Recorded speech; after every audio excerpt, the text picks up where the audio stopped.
We're recording. Okay.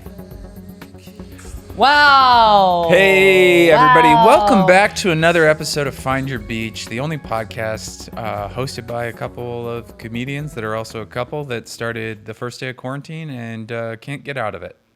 Yeah. Can't get out of quarantine. It was really accurate. Can't. Started off way too broad, got very specific, and you nailed it. Guys, this is a Patreon episode. So fuck you. So fuck you, and Yeah. we're not gonna listen. You're giving us money, so we are not gonna try. Yeah. All right.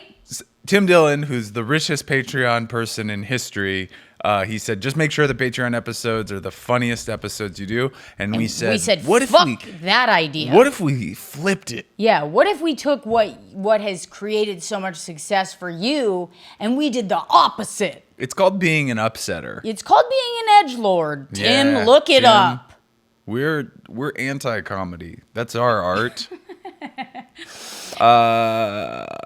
Hey, Rosebud, I had an idea for today's episode. What was it? It Andy? was that in lieu of Rosebud, we both go to therapists. Our therapists are actually romantically involved, but Which is healthy. yes. But Rosebud does not want to go to couples therapy because she does not like when there is a objective referee. So she doesn't like that. I don't like that So at all. we will not see a couples therapist because... But I am open to the idea of couples therapy if, as a couple, we act as one another's therapists. That was my idea. Yeah. So you knew it? No, I'm saying I'm comfortable with it. Oh, okay. Well, that's exactly my idea. Except I think we should probably gamify it a little bit. Mm-hmm. And we will both be each other's therapist Okay. for 10 minutes. Okay. And then we will have an argument for either side why the other one is more messed up. Okay? Okay. And then we will put a poll on the Patreon and people can vote People can vote on the episode. who is the most fucked up.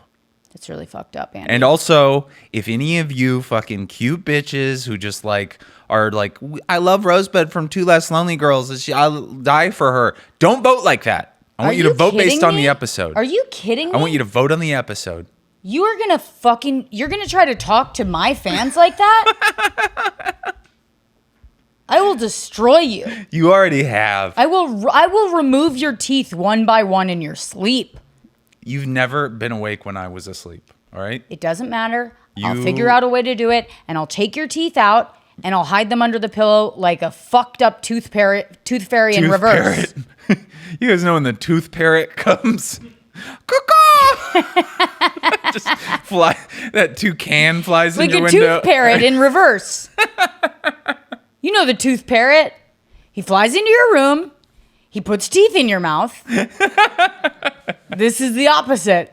This tooth parrot pulls them out while you're sleeping and then leaves them under your pillow like poop. Yeah, I honestly, how Like little parrot droppings under your pillow. it worked when I was a kid, was that the tooth parrot would leave money under my pillow to pay in advance for the teeth. And because I needed the money, I would just take my teeth out and give them to the tooth parrot. Why didn't you just take the money and then keep your teeth? You want to be in the red with a fucking tooth parrot? Good fucking luck, all right? They can get in anything, and they are vicious when provoked. Okay? You pissed off the Yugoslavians on the last episode? Mm-hmm. That's child's play. You think like a bunch of Balkans with machine guns in a tulip farm? Let me explain something to you. I can't piss off the Yugoslavians because I have one of the last Yugoslavian passports. Okay. The very last. You got it's the the last only one? passport that you don't have to show a picture of your face with because it's so rare. Yeah. You just show the front of the passport and they let you go. So, Hey. yeah, you're not the only one who knows history on this podcast, bitch. Okay, you don't. Honestly, you're never supposed to talk. You're not supposed to say bitch when you talk about Yugoslavians, like even around it. That's not true. Because You're just making that up. bitch in Yugoslavian actually means your mother's a whore. And That's not they're true they're a matriarchal society. It's really bad. No, it's not. That's not, actually. I do want to say this. I saw an Instagram ad this week. Uh-huh. And it said, if you can prove that you have Sephardic blood, you can get a Portuguese passport. It's true. Are you going to do it, Matt? I'm not Sephardic. I'm Ashkenazi. Ugh, gross. Ugh, Ashkenazi? Ugh. What the fuck? Rosebud doesn't know what we're talking about. I know what the fuck you're talking Okay, about. what's an Ashkenazi? I hope it's What's a an Jew. Ashkenazi? What part? It's a different part. Where are the Ashkenazis from? I don't know which part of Europe. Guess. I don't know. They're the Russian and Eastern European ones. That's what I was gonna The say. Sephardic ones are the Mediterranean, Northern That's African what I was ones. gonna say. God damn it! And then the Mizrahi are the ones from Iran and Iraq. I met Isaac how- Mizrahi. Yeah, you did. And that's actually when anybody's name He's a Sephardic Jew. they lump themselves in with the Sephardics. Anyways, it doesn't matter. This isn't a Judaism pod. Okay? We're not playing klezmer music to start it. All Okay. right? All right. Anyways, who wants to go first with therapy? I'll go first. Are you the therapist or am I the therapist? It's your game. You decide. No, if you're Tooth going parrot. first, do you want to... Don't call me the tooth parrot. All right? You're walking on eggshells. Mm-hmm. Okay. So are you the patient? What would you like to be first, the patient or the therapist? I want to be the patient. Okay. Okay.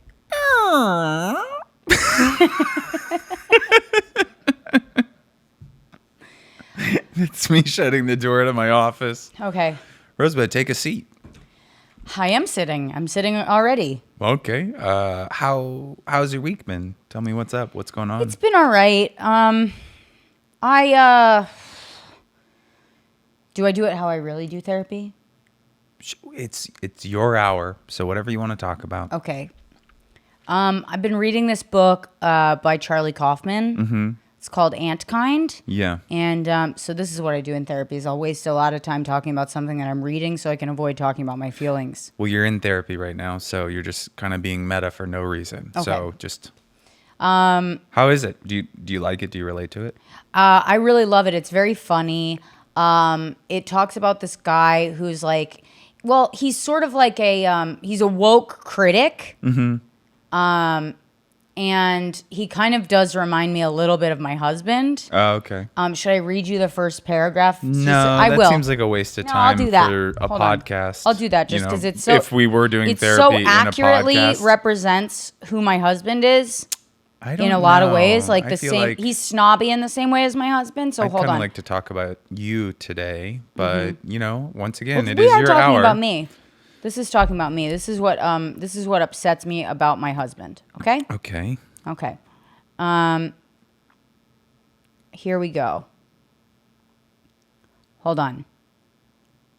Sorry this is taking me so long. I'm just gathering it's up okay. my thoughts. It's just therapy. It's not like it's a podcast that people pay to listen to. Yeah, exactly. Okay. This is like how my husband is, you know? He's talking about his beard and he's talking about how it's like, he goes, my beard is a wonder. It's the beard of Whitman, of Rasputin, of Darwin, yet it is uniquely mine. It's a salt and pepper steel wool cotton candy confection, much too long, wispy, and unruly to be fashionable. And it's its very unfashionability that makes the strongest statement. Does your husband have a beard? No. Okay. It says, I don't care a Whitman about fashion. I don't care about attractiveness. This beard is too big for my narrow face. It's too wide. This beard is too bottom heavy for my bald head. It's off-putting. So if you come to me on my terms. Wow. And this is sort of how I feel about my husband's bald spot. You know, like he's sort of flashing it around. He won't wear a hat. And it's like he's trying to make a statement that he doesn't care what people think of him when actually it feels like he's pushing people away.